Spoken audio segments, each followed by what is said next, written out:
மேடையிலும் மேடைக்கு முன்பும் அமர்ந்திருக்கும் நண்பர்களுக்கு என்னுடைய வணக்கம். ஏன்னா இவங்க எப்படி நண்பர்களோ அதே மாதிரி ஊடகவியலாளர்களும் என்னுடைய நண்பர்கள். சித்ரா சார் சிரிக்கிறார். அந்த அளவுக்கு நெருக்கமான பழக்கம்.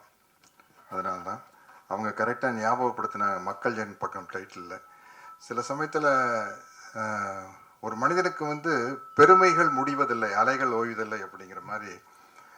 ஆக்சுவலாக மக்கள் என் பக்கம் அப்படிங்கிறது புரட்சி தலைவர் எம்ஜிஆருடைய படத்தோட டைட்டில். அவர் சிஎம் ஆகிட்டார், அதனால் நடிக்கல. இப்போ எங்கிட்ட இன்னும் செல்ஃபோனில் ஒரிஜினல் தினத்தந்தியில் முழு பக்க விளம்பரம் வந்தது, மக்கள் என் பக்கம்னு. அந்த விளம்பரம் எங்கிட்ட இருக்குது இன்னும். அப்போ பாலாஜி சார் படத்தில் நடிக்கிறதுக்கு புக்கான அப்போ என்ன டைட்டில் வைக்கலாங்கிறப்போ பாலாஜி சார் மக்கள் என் பக்கம்னு வைக்கலாம் சத்யராஜ் அப்படின்னு. நான் சொன்னேன், சார் அது வாத்தியார் பட டைட்டில், அவர் கோச்சுக்கு போகிறாரு, நல்லா இருக்காரு சார் அப்படின்னு. அதுவும் இல்லாமல் அந்த டைட்டில் வைக்கிற அளவுக்கு தகுதி எனக்கு இல்லை சார். மக்கள் என் பக்கம்னா அது ஒன்றே அவருக்கு மட்டும்தான் பொருந்தும். இல்லை அண்ணங்கிட்ட நான் போய் வாங்கிட்டு வந்துடுறேன் டைட்டில். நான் ஜனவரி மாதம் 1ஆம் தேதி ஒவ்வொரு வருஷம் போய் அவர்கிட்ட ஆசீர்வாதம் வாங்கி 100 ரூபா வாங்கிட்டு வருவேன். நான் போய் கேட்டால் கொடுத்துருவார் அப்படின்னு போய் கேட்டிருக்காரு. அப்போ உண்மையிலேயே புரட்சி தலைவருக்கு எனக்கு எந்த பழக்கம் கிடையாது. அதுக்கப்புறம் தான் அவர் கூட பழக்க ஆரம்பிக்கிறேன். யார் ஹீரோன்னு கேட்டார். சத்யராஜ்னு வச்சுக்கங்களேன் அப்படின்ட்டாரு. அப்படி அவருடைய டைட்டிலில் நடிக்கிற வாய்ப்பு கிடச்சி லூட்டின்னு ஒரு படத்தில் கம்ப்யூட்டர் கிராஃபிக்ஸ் மூலமாக நானும் தலைவரும் மீட் பண்ணுற மாதிரி ஒரு சீன் வரும் லூட்டியில். நம்ம துரைசார் படம். அதில் ஒரிஜினல் படத்தில் வேறு வசனம், இதில் வேறு வசனம் பேசணும் வாத்தியாருக்கு. மயில்சாமி தலைமையில் பல மிமிக்ரி ஆர்டிஸ்ட் பேசி பாட்டும் ஒன்றும் சரிப்பட்டு வரல ஏவிஎம் கார்டன் தேட்டரில். மயில்சாமி சொன்னாப்புல கரெக்டாக சத்யராஜனை கூப்பிடுங்க, அவர் தான் கரெக்டாக பேசுவார் தலைவருக்கு அப்படின்னு சொல்லி போய் அந்த சீனில் எனக்கு நானே பேசிட்டு புரட்சி தலைவருக்கு நானே டப்பிங் பேசிட்டேன். அவருக்கு டப்பிங் பேசின ஒரே ஆள் நானாக தான் இருக்கு. ஏன்னா குண்டடிப்பட்டதுக்கப்புறம் கூட அவர் சொந்த குரல் தான் பேசினார். நிறைய வித்தியாசம் இருக்குது. காவல்காரனில் பார்த்தீங்கன்னா பாதி படம், முக்கால்வாசி படம் ஒரிஜினல் வாய்ஸில் இருக்கும். ஒரு 2-3 சீன் தான் வேறு மாதிரி வாய்ஸில் வரும். டப்பிங் பேசினேன்.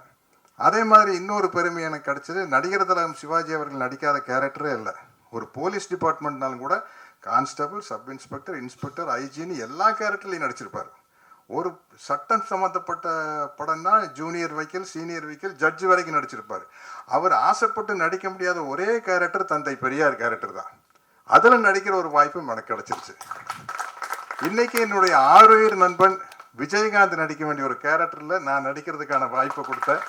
தனஞ்சயன் சாருக்கும் விஜய் மில்டன் அவர்களுக்கும் என்னுடைய டைரக்டருக்கு என்னுடைய மனமார்ந்த நன்றி தெரிவிச்சுக்கிறேன்.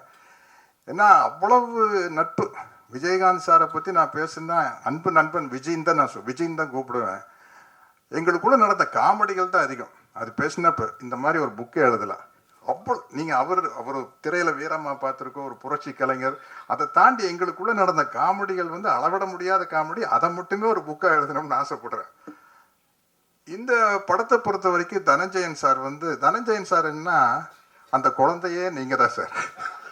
அவர்கிட்ட பாருங்க, அவர் முகத்தில் பாருங்க, அந்த குழந்தையே நீங்கள் தான் சாருங்கிற ஒரு முகம் வச்சிருப்பாரு.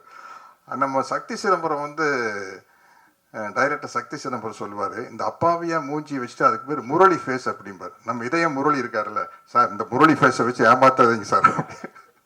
அந்த மாதிரி தனஞ்சயன் சார் அந்த குழந்தைய நீங்கள் தாங்க சார் மாதிரி ஒரு முகம். அவர் கேட்டார்னா கண்டிப்பாக ஒத்துக்கிட்டு தானோ.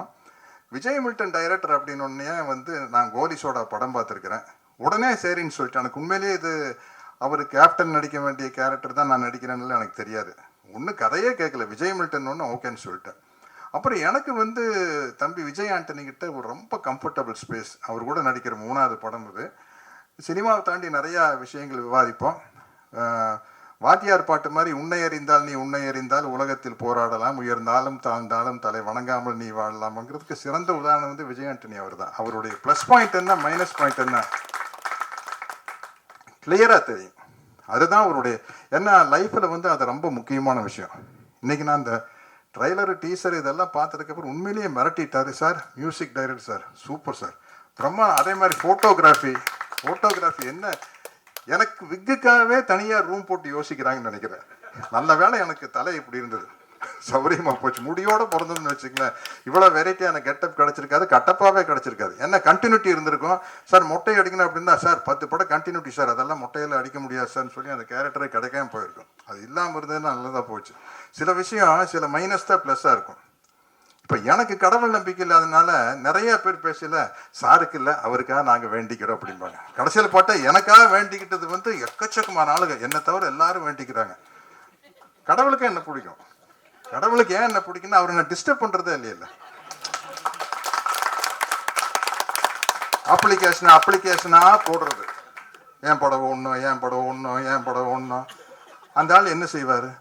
2 பேர் எலெக்ஷன் நிற்கிறாங்க, 2 பேர் போய் பூ தேங்காய் பழத்தோடு போய் சாமி நான் தான் ஜெயிக்கணும் அப்படின்னு அந்த ஆள் கன்ஃபியூஸ் ஆயிடுவார். யாரோ ஒருத்தர் தாங்க ஜெயிக்க முடியும், அதுதாங்க இயல்பு. Praying is nothing but dictating God. கடவுளை கடவுள்கிட்ட நீங்க கட்டளை இடுறீங்க. எப்படியாச்சும் என் படம் ஓடணும் அப்படின்னா வேண்டுதல், எப்படியாச்சும் என் படம் ஓடணும், ரெண்டும் ஒன்று தானே, டயலாக் ஒண்ணுதான். எப்படியாச்சும் என் படம் ஓடணும் அப்படிங்கிறது தான், பாடி லாங்குவேஜ் தான் வேற. அப்போ கடவுளுக்கு வந்து என்ன கோபம் வரும்னா, டே நீ யாரா என்ன கரெக்ட் பண்றதுக்கு, எனக்கு தெரியாதா உனக்கு என்ன கொடுக்கணும், உனக்கு என்ன நடக்கணும்ட்டு. அவன் பாரியா சத்யராஜ் பாருங்க, அவன் பாட்டுக்கு போயிட்டே இருக்கான். ஏதாச்சும் நம்மளை டிஸ்டர்ப் பண்றானா, எனக்கு டிக்டேஷன் கொடுக்குறானா, கமெண்ட் பண்றானா, என் மேல தப்பு கண்டுபிடிக்கிறானா. பிறகு என் தப்பு கண்டுபிடிக்கிறதா, நீ செய்யறது சரியில்லைப்பா இப்படி செஞ்சிருக்கணும் அப்படிங்கிறது கடவுள் மேல தப்பு கண்டுபிடிக்கிற மாதிரி. அதனால வந்து எனக்கு அவரு என்ன என் மேல அவருக்கு ரொம்ப பெரிய இந்த எல்லா படத்தையும் புகழ்ற மாதிரி இந்த படத்தை புகழ்றேன்னு நினைச்சுக்காதீங்க. உண்மையிலேயே உங்களுக்கே தெரியும், இந்த படத்தினுடைய டீசர் தான் ட்ரெய்லர், எனக்கு அதெல்லாமே தெரியறது இல்லைங்க. என்னமோ காலையில கிளம்பி போய் டோப்பா தூக்கி தலையில வச்சு நடிக்க போயிடும், ஒண்ணுமே தெரியறது இல்லை. இந்த சஜஷன் சொல்லிட்டு இருப்பாங்க, அது ஒரு காலத்துல ஆபாவனன் அரவிந்த் ராஜெல்லாம் வந்தோன்னு இன்ஸ்டியூட் பசங்கள்லாம் வந்ததுக்கு அப்புறம் அப்ப பசங்க ஓவர் த ஷோல்டர் ஷாட் இல்லை ஓஎஸ்எஸ்ன்னு தாய்நாடு நடிக்கல ஓஎஸ்எஸ்னாங்க. யாருக்கிட்டா போய் கேட்குன்னு பக்கத்து ஃப்ளோரில் ஏவிஎம்ல விஜயகாந்த் இருந்தார். போய் விஜய் நீங்கள் தான் ஏற்கனவே இங்கே நடிச்சிருக்கீங்களா, அது என்ன ஓஎஸ்எஸ்ன்னு. எனக்கு அப்படித்தாங்க சத்யராஜ், முதல்ல பெரிய கன்ஃபியூஷனுங்க, அது ஒன்றும் இல்லைங்க சஜஷன் ஷாட் சத்யராஜ், அதை போய் இவங்க பெரிய பிரச்சனையாக்கிட்டாங்க. அந்த மாதிரி இன்னைக்கு சினிமா வந்து மாறிக்கிட்டே இருக்குது, புது புது விஷயங்கள் வந்துட்டு இருக்கு. நான் இன்னும் சினிமாவில் ட்ராவல் ஆகிறதுக்கு காரணம் வந்து மழை பிடிக்காத மனிதன் மாதிரி நான் வந்து ஃபிக்ஸேஷன் பிடிக்காத ஒரு மனிதன். இந்த நேரத்துக்கு எதுவோ அதான் இப்படின்னு கூட சொல்ல, லட்சியம் பிடிக்காத மனிதன். என்ன இப்படி போறதா, அந்த பக்கம் கதவு இருந்தா அப்படி போறது, அங்க சேவர் இருந்ததுன்னா லெஃப்ட்ல கட் பண்ணி பாக்குது, ஆனா அங்க ஒரு கதவு இருக்குப்பா, அப்படி நமக்கு எப்படியோ வெளியில போனா தான் முக்கியம். அதனால எப்படியோ வாழ்ந்தாகணும் அப்படிங்கிறதா. கொஞ்ச நாளைக்கு பிடிவாதமா இருந்த வில்லனா நடிக்கூடான்ட்டு இப்ப பார்த்தா பகத் ஃபாசில் ஒரு பக்கம், எஸ்.ஜே. சூர்யா ஒரு பக்கம் அடிச்சு பின்றாங்க. ஓ வில்லனா நடிச்சோம்னா தான் நம்ம நல்ல நடிகர்னு பேர் வரும் போல இருக்குது. இல்ல அதுலதான் ஆக்டிங் ஸ்கோப் அதிகம், பட் அதுக்கு தகுந்த மாதிரி ஒரு வில்லன் கேரக்டர் வேணும். எனக்கு என்ன பிரச்சனைனா, ஒவ்வொருத்தருக்கும் ஒரு ட்ரேடு மார்க் இருக்கும். இப்போ விஜயகாந்த் சாரை படத்தில் போட்டு செவத்தில் ஏறி உதைக்கூடாதுன்னா எப்படி, ரஜினி சாரை படத்தில் வந்து ஸ்டைல் பண்ணக்கூடாதுன்னு எப்படி, அது மாதிரி சத்யராஜ்னா நக்கல் நையாண்டி லொல்லு இருக்கணும். இது வில்லனா நடிக்கையில் இது இருக்கணும்னா 2 பேர்த்துக்கிட்ட இருந்து லைசன்ஸ் வேணும். ஒன்று டைரக்டர்கிட்ட இருந்து வேணும், இன்னொன்று ஹீரோ கிட்ட இருந்து வேணும். ஹீரோ முகம் சுடிச்சா டைரக்டருக்கு பெரிய கன்ஃபியூஷன் ஆயிடுது. அதனால தான் வில்லனா நடிக்கிறது பெரிய கஷ்டமா இருக்குது. இந்த பவர்ஃபுல்லாக இருந்தால் நடிக்கலாம் இது மாதிரி, அதில் ஒன்றும் சிக்கல் இல்லை. இப்போவும் நடிக்கிறேன். அது மாதிரி வந்து எனக்கு பலவிதமான கேரக்டர் வந்து ஏற்கனவே கொடுத்த டைரக்டர்களுக்கு தான் நான் நன்றி சொல்கிறேன். பி. வாஸ் சாருக்கு, மணிவண்ணன் சாருக்கு, பாரதி ராஜா சாருக்கு. ஏன்னா இப்போ நான் ஒரு ஹிந்தி படம் இன்னைக்கு 7ஆம் தேதி வந்து வெப்பன் ஒரு படம் வருது, அதில் வந்து ரொம்ப டஃப் கேரக்டரு. அதே ஜூன் 7 முஞ்சியா அப்படின்னு ஒரு ஹிந்தி படம், அதில் ஃபுல் காமெடி, கிட்டத்தட்ட தம்பி வடிவேலு பண்ணுற காமெடி கேரக்டர். நான் அவங்க கிட்ட கேட்டேன், ஏங்க சவுத் இந்தியாவில் தான் சத்யராஜ் தெரியும், உங்களுக்கெல்லாம் வெறும் கட்டப்பாவத்தான் தெரியும், இதெல்லாம் இங்கிலீஷில் பேசுகிறேன், அதை நீங்கள் டிரான்ஸ்லேட் பண்ணீங்க, உங்களுக்கு கட்டப்பாவத்தானே தெரியும், நீங்கள் எப்படி எனக்கு வந்து அதாவது காமெடியனாக இருந்து டஃப் ஆகிறது இல்லை, ஃபுல்லாகவே காமெடி. வடிவேலுக்கு பதிலாக நான் நடித்தேன் எப்படி இருக்கேன் அந்த மாதிரி. எப்படிங்க அப்படின்னா, அவங்க எப்போவோ எடுத்து என்னுடைய படத்தில் பாட்டு சார், அதில் பயங்கரமாக காமெடி ஒர்க் அவுட் ஆயிருந்தது சார், அதனால தான் அப்படின்னு சொல்லிட்டு பாருங்கள், ஜூன் 7 வருது விஜய் ஆண்டனி சார், ஃபுல்லாகவே காமெடி. ஆமாம், அப்படி பலவிதமாக இல்லை அள்ளி தெளித்த பி. வாஸ் அவர்களுக்கும், மணிவண்ணன் அவர்களுக்கும், பாரதி ராஜா அவர்களுக்கும், ஃபாசில் அவர்களுக்கும், ஜோஷி போன்ற இயக்குநர்களுக்கும், குருதனபாலுக்கும், எஸ்.பி. முத்துராம சாருக்கும் நான் நன்றி சொல்லிக்கிறேன். ராஜசேகர் சார் தகடு காக்கி சட்டையெல்லாம் அவர் தான் சொன்னார். இப்படி பல சத்யராஜை காட்டி வச்சனால்தான் இன்னைக்கு விஜய மில்டன் சார் மாதிரி ஆளுகள்லாம் என்கிட்ட, புது இயக்குநர்கள்லாம் என்கிட்ட வர்றாங்க.